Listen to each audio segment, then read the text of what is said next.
morning started like every other Wednesday for Marcus Sullivan. His alarm buzzed at exactly 5:45, and he rolled out of his king-sized bed in his downtown penthouse with the mechanical precision of someone who had perfected the art of routine. Shower at 5:50, coffee at 6:10, suit pressed and ready by 6:25. The charcoal gray today, paired with the burgundy tie his ex-girlfriend had given him 3 years ago.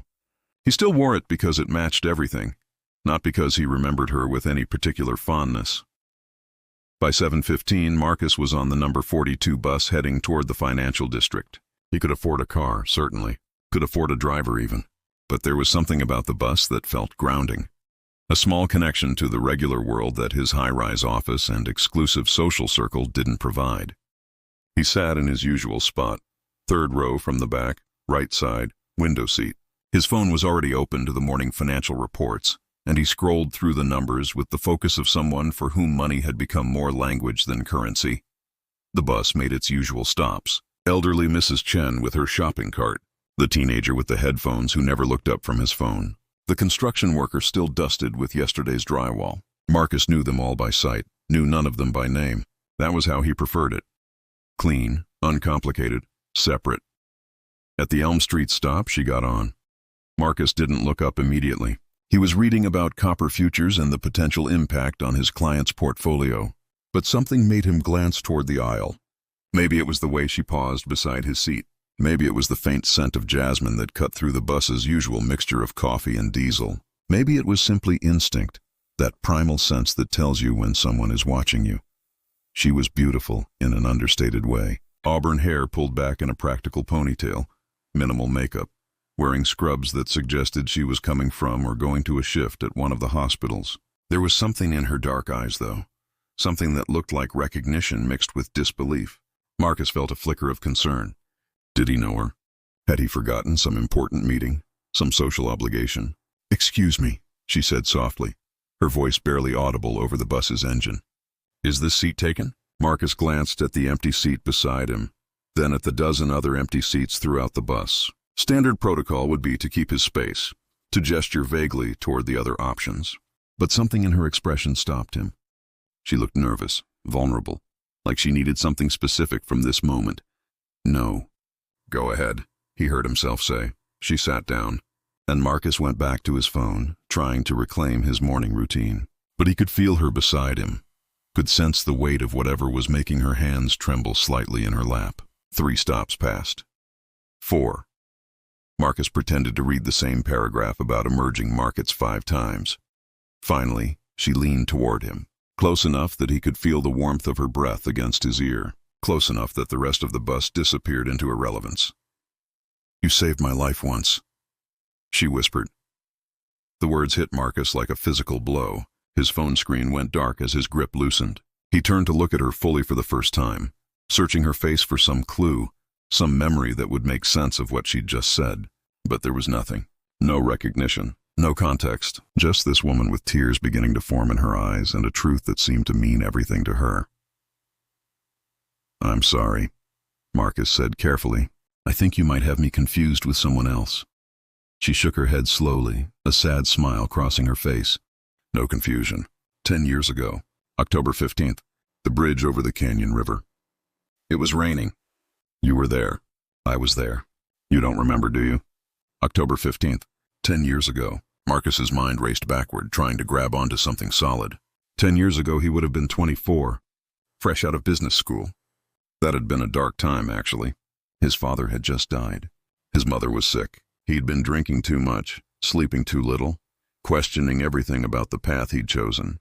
That whole year was a blur of grief and confusion. The bridge, the Canyon River Bridge. Something flickered at the edge of his memory. Rain. Definitely rain. He'd been driving somewhere, or had he been walking? The memory was like trying to hold water in his hands. "I don't understand," Marcus admitted. "What happened on that bridge?" The woman looked away, toward the window where the city was sliding past in its morning chaos. When she spoke again, her voice was steadier but somehow more fragile. "My name is Elena Rodriguez. 10 years ago, I was 19 years old, and I was standing on that bridge in the rain at 2 in the morning. I was going to jump. The bus hit a pothole and everyone jolted slightly. But Marcus barely noticed. He was completely focused on Elena now, on her profile. On the way, her jaw was set with determination to tell this story. "I dropped out of college," she continued. "My mom had just been diagnosed with stage 4 cancer. My dad had left us 5 years before. I was working 3 jobs, and it wasn't enough. Wasn't enough for rent, for food, for her treatments. I was drowning. And that night, I decided drowning in the river would be easier than drowning in life." Marcus felt something cold settle in his chest. He wanted to tell her to stop, that she didn't need to explain, but he also desperately needed to hear the rest. "I was standing on the railing," Elena said. "I'd climbed up. The water was so far below, and it was so dark, and I was so tired. And then you were there." "What did I do?" Marcus asked, his voice rough. Elena turned to face him fully. "You talked to me. You didn't grab me or yell or treat me like I was crazy. You just stood there in the rain and you talked to me. You told me about your father, about how he'd just died and how angry you were that he'd left you. You said you understood wanting the pain to stop. You said you understood feeling like you were failing everyone." Marcus's hands were shaking now. Fragments of memory were surfacing. The rain, the bridge, someone on the railing, a girl. God, she'd been just a girl. "You talked to me for 2 hours, Elena continued. "You missed whatever you were going to do. You got completely soaked, and slowly you convinced me to come down. You didn't promise me everything would be okay. You didn't give me some speech about how precious life is. You just made me feel less alone. And when I finally climbed down, you gave me your jacket and you waited with me until the crisis counselor arrived." The bus was approaching Marcus's stop. The financial district towers loomed outside the window. His entire carefully constructed morning was falling apart, replaced by a memory he'd apparently buried so deep he'd forgotten it existed. "You gave them a fake name," Elena said with a slight laugh. "John Smith, and then you left before I could thank you properly. I tried to find you afterward, but I had nothing to go on. Just a kind stranger who showed up when I needed someone most." Marcus's stop was next. The bus was slowing. He should stand up, should follow his routine, should get to the office. But he couldn't move. "Why now?" he managed to ask. "Why tell me this now?" Elena smiled, and it transformed her entire face. "Because I've thought about you every single day for 10 years. Because you saved my life and you don't even remember doing it. Because I became a nurse because of that night. Because I wanted to be for other people what you were for me. And because this morning, for the first time ever, I got on this bus instead of taking the subway, and there you were. And I couldn't let another 10 years pass without telling you what you did, without letting you know that your kindness mattered." The bus stopped. The doors opened. Marcus's stop, his office, his life. But instead of standing, he pressed the button to signal he was staying on. The doors closed. The bus pulled back into traffic. "Tell me everything," Marcus said. "Tell me what happened after that night." And Elena did. They rode the bus for 2 more hours, missing stops and circling through the city while Elena told her story, and Marcus remembered his. Other passengers came and went, casting curious glances at the man in the expensive suit and the woman in scrubs, who were clearly having a conversation that mattered more than wherever they were supposed to be. Elena told him how the crisis counselor that night had connected her with resources she didn't know existed, emergency financial assistance, a social worker who helped navigate her mother's medical care, a community college program that let her continue her education while working. She'd finished her degree in nursing. Her mother had gone into remission. Against every odd, things had slowly gotten better. "But it all started with you," Elena insisted, "with someone caring enough to stop, to stay, to see me as a person worth saving." As she talked, Marcus's own memories crystallized. He remembered that night more clearly now. He'd been driving home from a bar, not quite drunk but not quite sober either. He'd pulled over on the bridge because he'd felt sick, because he'd needed air, and then he'd seen her on the railing, this tiny figure against the dark sky, and something in him had known he couldn't just drive away. He remembered talking to her, remembered how talking about his own pain had somehow made it more bearable, remembered the feeling of helplessness when she'd cried, and the surge of relief when she'd finally agreed to come down. He'd given the crisis team a fake name because he hadn't wanted any recognition, hadn't wanted to explain why he'd been there, what he'd been going through. He'd just wanted to go home and forget the whole terrible night. Except he'd forgotten more than the night. He'd forgotten her. "I was a mess back then," Marcus admitted. "That whole year after my dad died, I was barely holding it together. I'd given up on business school twice. I was drinking too much. I felt like I was supposed to become this person my father had been, and I had no idea how to do that. But you did, Elena said gently. You figured it out. Look at you now. Marcus looked down at his suit, his watch, his phone still displaying those copper futures he'd been so focused on an hour ago. Yeah, he said slowly. I figured out how to make money, how to look successful. I'm not sure I figured out how to actually be happy. It was the most honest thing he'd said to anyone in years. They eventually got off the bus at a small coffee shop Elena liked in a neighborhood Marcus had never visited despite living in the city for a decade. It was nothing like the places he usually went. No exposed brick or artisanal menus. Just worn booths and coffee that came in mugs instead of cups with his name spelled wrong. They sat across from each other, and Elena pulled out her phone. I want to show you something, she said. She scrolled through her photos and turned the screen toward him. It was a picture of Elena in a hospital corridor, surrounded by what looked like coworkers, everyone smiling. That's my team. We work in the emergency room at Mercy General. I see people on their worst days. People who've lost everything. People who don't think they can go on.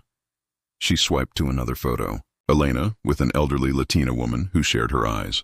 That's my mom. Cancer-free for 8 years now.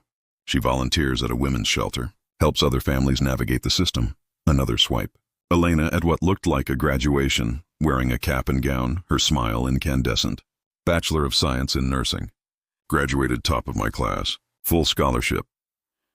Marcus looked at the photos and felt something crack open inside his chest. This woman had built an entire beautiful life from that terrible night, and he'd forgotten all of it. I'm sorry, he said suddenly. I'm so sorry I didn't remember. That I forgot something that clearly meant so much. Elena reached across the table and took his hand. Her fingers were warm and strong. A nurse's hands. Don't apologize. That's not why I told you. I told you because I wanted you to know that kindness matters. Even kindness we don't remember giving, especially that kindness. You saved my life without even trying to be a hero. You saved it by just being human with me. What do I do with that? Marcus asked, knowing that I did something that important and completely forgot about it. What does that say about me? It says you were in pain too, Elena replied. It says you were struggling to survive just like I was. But here's the thing, Marcus. You survived. We both did. And maybe we were supposed to meet again. Maybe there's more to this story.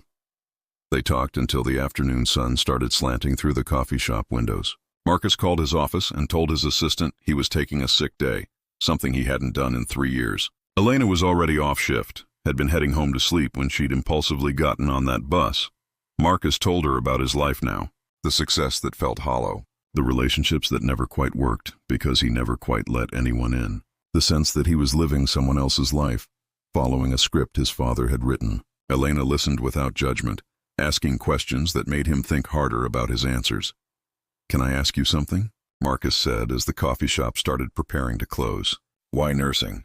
I mean, I understand wanting to help people, but emergency medicine, that's intense. Elena considered the question. Because I never want anyone to feel as alone as I felt that night. In the emergency room, people come in terrified. They're broken, literally or figuratively. And sometimes all they need is someone to see them, really see them. Like you saw me. I want to do better, Marcus said suddenly. I want to be the person you think I am, the person I was that night. You already are that person, Elena said. You just forgot. Maybe I'm here to remind you. They exchanged numbers before parting. Marcus's hand trembled slightly as he typed her information into his phone. When he looked up, Elena was watching him with an expression he couldn't quite read. Hope maybe, or possibility. Same time next week? She asked. I could use a bus buddy who tells good stories. Marcus smiled, really smiled for the first time in months. It's a date. But Elena, can I ask you one more thing? Anything. That night on the bridge. What finally convinced you to come down? What did I say that made the difference? Elena's eyes filled with tears, but they were good tears. Remembering tears. You said that your father told you once that the meaning of life isn't found in success or failure. It's found in connection, in the people we touch and who touch us. And you said you couldn't let me go without at least trying to connect. Even if I still chose to jump afterward, you wanted me to know that one person on earth cared that I existed. Marcus felt his own eyes burning. He didn't remember saying that, but he remembered his father saying it. Remembered it being one of the last conversations they'd had before the cancer took him. And apparently, in his darkest moment, Marcus had passed that wisdom along to someone who needed it more than he did. Thank you, he said.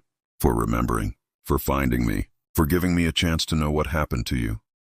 Thank you for saving my life, Elena replied. Even though you forgot about it. Especially because you forgot about it.